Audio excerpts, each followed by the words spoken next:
नमस्कार दोस्तों इस वीडियो में हम बात करेंगे एमपीपीएससी यूनिट 10 में जितने भी आयोग है उन आयोग के उपनाम क्या है, आखिर उन्हें किन किन उपनाम से जाना जाता है। दोस्तों यहाँ से सीधा सीधा एक नंबर का क्वेश्चन पूछे जाने की संभावना है, इसलिए मैंने आपके लिए एक छोटा सा वीडियो यहाँ पर बनाया है। ठीक है, तो पूरा वीडियो जरूर देखना। तो सबसे पहले हम बात करें नियंत्रक एवं महालेखा परीक्षक, जिसे हम बोलते हैं सीएजी। तो इसका उपनाम क्या है?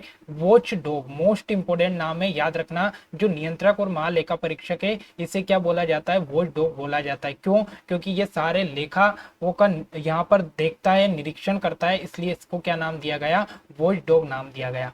अगला आता है आपका सीबीआई। तो याद रखना, जो सीबीआई है इसको बोला जाता है बंद पिंजरे का तोता। मोस्ट इंपोर्टेंट नाम है, सीधा सीधा क्वेश्चन पूछेगा कि बंद पिंजरे का तोता किसे बोला जाता है, तो ये सीबीआई को बोला जाता है। अगला आता है आपका संघ लोक सेवा आयोग, जिसे हम बोलते हैं यूपीएससी। तो याद रखना, यूपीएससी को बोला जाता है देश के प्रशासन का शिल्पकार। तो ये भी मोस्ट इंपोर्टेंट नाम हो जाता है। अगला आता है राज्य लोक सेवा आयोग, यानी कि स्टेट पीएससी। तो स्टेट पीएससी को बोला जाता है राज्य के प्रशासन का शिल्पकार। तो ये भी आपके लिए मोस्ट इंपोर्टेंट हो जाता है। देखो, यूपीएससी देश के प्रशासन का शिल्पकार और स्टेट पीएससी राज्य के प्रशासन का शिल्पकार।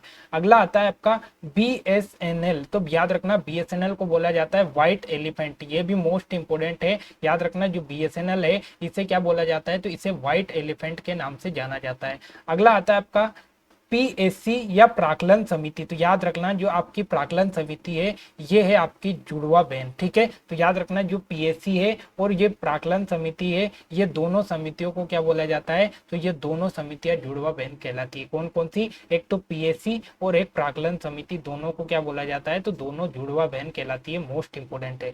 अगला आता है आपका नियंत्रक एवं महालेखा परीक्षक। ठीक है, तो ये इनको यहाँ पर गार्जियन ऑफ द पर्स भी बोला जाता है। तो ये भी आपको याद रखना है कि जो नियंत्रक एवं महालेखा परीक्षक है इसको गार्जियन ऑफ द पर्स या वॉच डॉग दोनों नाम से जाना जाता है। अगला आता है आपका नीति आयोग। तो याद रखना, नीति आयोग एक थिंक टैंक की तरह काम करता है। तो ये भी मोस्ट इंपोर्टेंट हो जाता है। थिंक टैंक कौन काम करता है? तो ये नीति आयोग काम करता है। थिंक टैंक मतलब एक सलाहकारी निकाय के रूप में काम करता है, जो सरकार को समय समय पर सलाह देता है। ठीक है, उसके बाद में यहाँ पर फिर आ गया नियंत्रक एवं महालेखा परीक्षक। तो याद रखना, इसे संचित निधि का प्रहरी या रक्षक भी कहा जाता है, क्योंकि ये जितना भी निधि यानी जितना भी पैसे की आवक जावक है उन सबका डाटा रखता है, इसलिए इसको संचित निधि का प्रहरी या रक्षक कहा जाता है। और अगला आता है लास्ट में लोकायुक्त। तो इस लोकायुक्त को कहा जाता है प्रशासन का प्रहरी। तो मोस्ट इंपोर्टेंट यहाँ से याद रखना है। सबसे पहले तो देखो, नियंत्रक एवं महालेखा परीक्षक को क्या क्या बोलते हैं? एक तो वॉच डॉग बोलते हैं, एक उसके बाद में आपका यहाँ पर बोलते हैं गार्जियन ऑफ द पर्स, और एक बोलते हैं संचित निधि का प्रहरी। ठीक है, फिर आपसे पूछे कि जो सीबीआई है इसका अन्य नाम क्या है? तो इसका बंद पिंजरे का तोता। संघ लोक सेवा आयोग को देश का प्रशासन का शिल्पकार। राज्य लोक सेवा आयोग राज्य के प्रशासन का शिल्पकार। बीएसएनएल को बोलते हैं व्हाइट एलिफेंट। उसके बाद में आपका जो पीएससी और प्राक्कलन समिति है